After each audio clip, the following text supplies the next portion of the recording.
आइए जानते हैं आज की प्रमुख अंतर्राष्ट्रीय खबरों को। उससे पहले एक नजर आज के हेडलाइंस पे।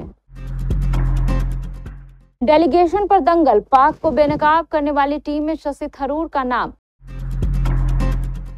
मुझे रात 2:30 बजे असीम मुनीर का कॉल आया। शहबाज शरीफ ने खुद बताया ऑपरेशन सिंदूर में कहां हुआ नुकसान। अब नहीं उछल पाएगा तुर्की, फ्लिपकार्ट और रिलायंस ने दी ऑनलाइन चोट। नॉर्वेस्टर तूफान ने मचाई तबाही, ओडिशा में बिजली गिरने से 10 लोगों की मौत, कई घायल।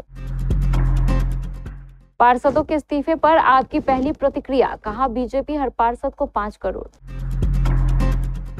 आईएसआई के संपर्क में थी यह महिला यूट्यूबर, भारत की खुफिया जानकारी भेज रही थी पाकिस्तान। इजरायली सेना ने गाजा पर बरपाया कहर, हवाई हमले में मारे गए 146 फलस्तीनी। रिकॉर्ड हाई से करीब 10% सस्ता हुआ सोना, एक्सपर्ट लगा रहे अभी इतना और गिरावट का अनुमान। 729 दिनों के इंतजार के बाद आई टॉम क्रूज की फिल्म, ओपनिंग डे पर तिनके की तरह तोड़े इतने बॉलीवुड फिल्मों के रिकॉर्ड। आरसीबी या केकेआर, बारिश से धुला आज का मैच तो इस टीम का पत्ता साफ।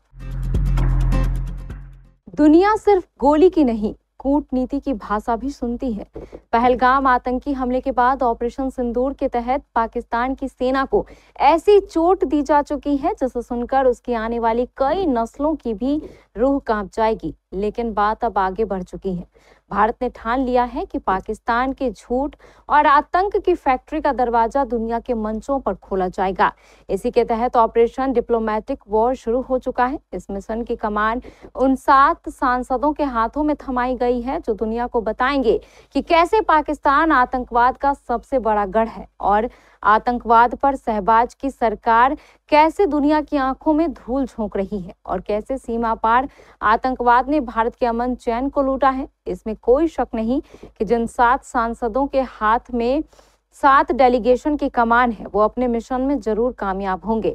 लेकिन सवाल यह है कि जब देश एकजुट होकर आतंक के खिलाफ वैश्विक मंच पर मोर्चा खोल रहा है तो कांग्रेस इस प्रतिनिधि मंडल पर सवाल क्यों उठा रही है? क्या थरूर का नाम पार्टी लाइन से बाहर है या फिर देशहित से बड़ा दलहित हो गया है? ऑपरेशन सिंदूर के बाद 7 मई से 11 मई के बीच भारत और पाकिस्तान के बीच तनाव की स्थिति पैदा हुई। पाकिस्तान की तरफ से लगातार ड्रोन और मिसाइलों से भारत पर हमले किए गए, जिसका भारतीय सेना ने भी मुंहतोड़ जवाब दिया। पाकिस्तान के प्रधानमंत्री शहबाज शरीफ ने भारत की ओर से की गई जवाबी कार्रवाई पर अब बड़ा बयान दिया है। उन्होंने स्वीकार किया है कि भारतीय वायुसेना द्वारा नूर खान एयरबेस और अन्य ठिकानों पर किए गए हवाई हमलों की जानकारी उन्हें रात 2:30 बजे जनरल असीम मुनीर ने फोन कर दी थी। उन्होंने ये भी दावा किया है कि भारत की तरफ से सीज फायर की पेशकश की गई थी। पाकिस्तान के प्रधानमंत्री शहबाज शरीफ ने कहा 9-10 मई के बीच की रात को लगभग 2:30 बजे जनरल सैयद असीम मुनीर ने मुझे सिक्योर लाइन पर कॉल करके बताया कि भारत की बैलिस्टिक मिसाइल नूर खान एयरबेस और कुछ अन्य इलाकों पर गिरी है। हमारी वायुसेना ने अपने देश को बचाने के लिए स्वदेशी तकनीक का इस्तेमाल किया और उन्होंने चीनी लड़ाकू विमानों पर आधुनिक गैजेट और तकनीक का भी इस्तेमाल किया। पाकिस्तान के प्रेम में पगलाए तुर्की को बहुत दिनों तक झेलने के बाद अब भारत ने टाइट करना शुरू कर दिया है। भारत पाकिस्तान तनाव के बीच जिस तरह से तुर्की ने खुलकर पाक का साथ दिया वो हिमाकत तो चीन भी ना कर पाया। तुर्की की हरकत के बाद भारतीय जनता में बड़ा गुस्सा है। लोग तुर्की से आने वाले सामानों का बहिष्कार कर रहे हैं। अब फ्लिपकार्ट, रिलायंस ने भी तुर्की के ब्रांड्स को ऑनलाइन चोट पहुंचाना शुरू कर दिया है। रिपोर्ट्स की माने तो फ्लिपकार्ट की एक और शॉपिंग वेबसाइट मिंत्रा और रिलायंस के अजियो पर कई तुर्किश ब्रांड को आउट ऑफ स्टॉक कर दिया गया है। ऐसे में अगर कोई गलती से भी इन ब्रांड्स का सामान खरीदता तो वह गुंजाइश भी खत्म कर दी गई है। मिंत्रा ने तुर्की के ई-कॉमर्स प्लेटफॉर्म ट्रेंडयोल के मार्केटिंग राइट्स भारत में खरीदे हैं। TOI टेक की रिपोर्ट के अनुसार मिंत्रा ने ट्रेंडयोल पर लिस्ट सभी तुर्किश ब्रांडों की सेल को अस्थायी तौर पर सस्पेंड कर दिया गया है। यह ब्रांड महिलाओं के बीच काफी पॉपुलर है। रिपोर्टों के अनुसार मिंत्रा अपनी पार्टनरशिप को फिर से देख रही है। इस बारे में कोई जानकारी नहीं है तुर्किश ब्रांड अब मिंत्रा पर कब आएंगे। कहा यह भी जा रहा है कि इस तरह की पार्टनरशिप को हमेशा के लिए बंद किया जा सकता है। ओडिशा के कई जिलों में आकाशीय बिजली गिरने से 3 नाबालिगों सहित 10 लोगों की मौत हो गई। शुक्रवार को ओडिशा के विभिन्न जगहों पर नॉर्वेस्टर तूफान ने दस्तक दी थी। कोरापुट जिले के परिडीगुडा गांव में एक झोपड़ी में बिजली गिरने से एक बुजुर्ग महिला और उसकी पोती समेत 3 लोगों की मौत हो गई, जबकि 5 अन्य गंभीर रूप से घायल हो गए। मृतकों की पहचान परिडीगुडा निवासी ब्रूडी माडिंगा और उनकी पोती कासा माडिंगा तथा कोरापुट जिले के कुंभारीगुडा क्षेत्र की अंबिका कासी के रूप में हुई है। मृतक ब्रूडी मांडिगा के पति हिंगू की हालत भी गंभीर बताई जा रही है, जो तूफान में घायल हो गए थे।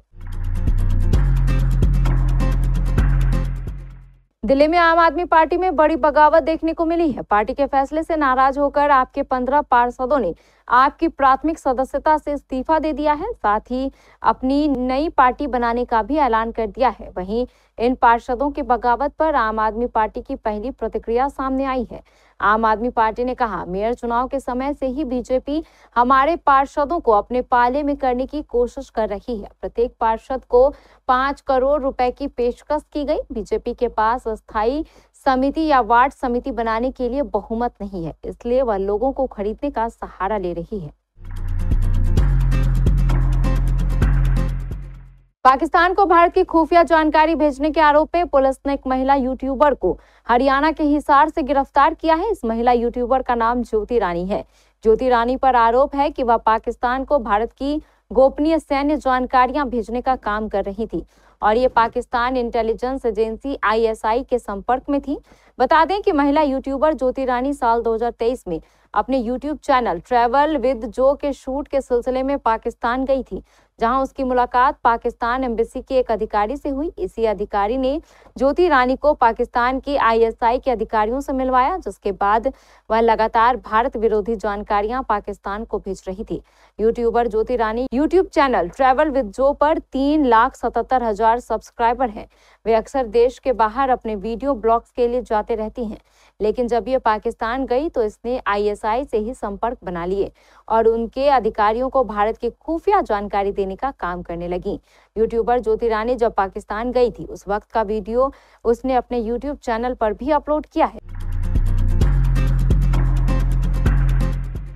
इजरायली सेना लगातार गाजा में कहर बरपा रही है। ताजा जानकारी के अनुसार इजराइल की वायुसेना ने पिछले 24 घंटों में गाजा पर नए हमलों में 146 फलस्तीनियों की मौत हो गई है।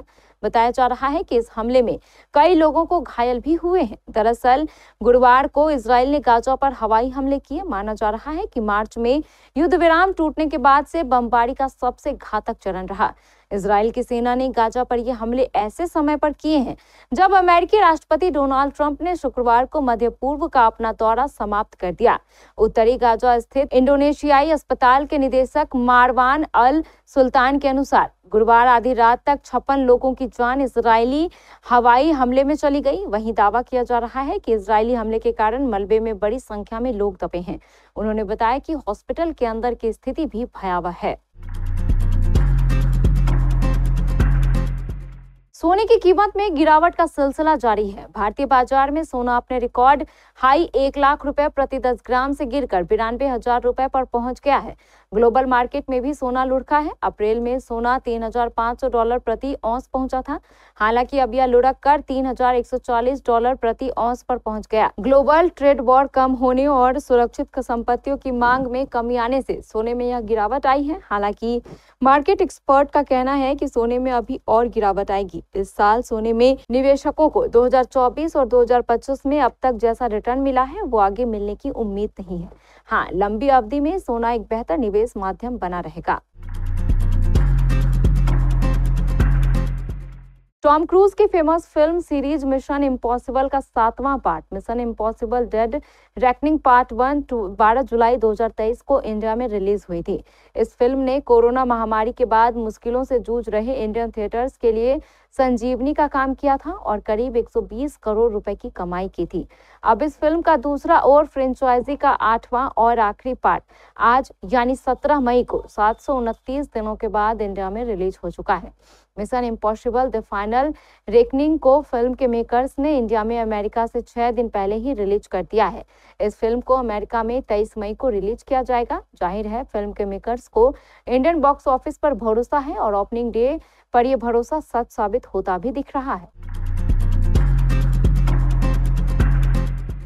बैंगलोर में आज रॉयल चैलेंजर्स बैंगलोर और कोलकाता नाइट राइडर्स के बीच होने वाले मुकाबले पर बारिश का साया मंडरा रहा है। यह मैच दोनों ही टीमों के लिए बेहद महत्वपूर्ण है, खासकर कोलकाता नाइट राइडर्स के लिए। आईपीएल 2025 पॉइंट्स टेबल में केकेआर इस समय 12 मैचों में 11 अंकों के साथ छठे स्थान पर है। वहीं आरसीबी 11 मैचों में 16 अंकों के साथ दूसरे स्थान पर है और एक जीत उन्हें प्लेऑफ में पहुंचा देगी। अगर बारिश के चलते यह मुकाबला धुलता है तो एक टीम का ट्रॉफी जीतने का सपना अधूरा रह जाएगा। मैच में भारी बारिश की संभावना है। एक्यूवेदर के अनुसार दोपहर से शनिवार शाम तक कई बार तेज आंधी तूफान आने का अनुमान है। भारतीय मौसम की वेबसाइट पर भी शाम को 1-2 बार बारिश या गरज के साथ छींटे पड़ने की अनुमान है। मैच से एक दिन पहले बारिश ने आरसीबी और केकेआर दोनों के ट्रेनिंग सत्र को भी प्रभावित किया। आरसीबी का 2 से शाम 5 बजे तक अभ्यास सत्र था। टीम डायरेक्ट मोबाइल वेबसाइट के अनुसार उन्होंने यह निर्णय मौसम अनुमान को लेकर लिया था। केकेआर ने शाम 5 बजे अभ्यास शुरू किया, लेकिन 6:30 बजे तक ही कर पाए।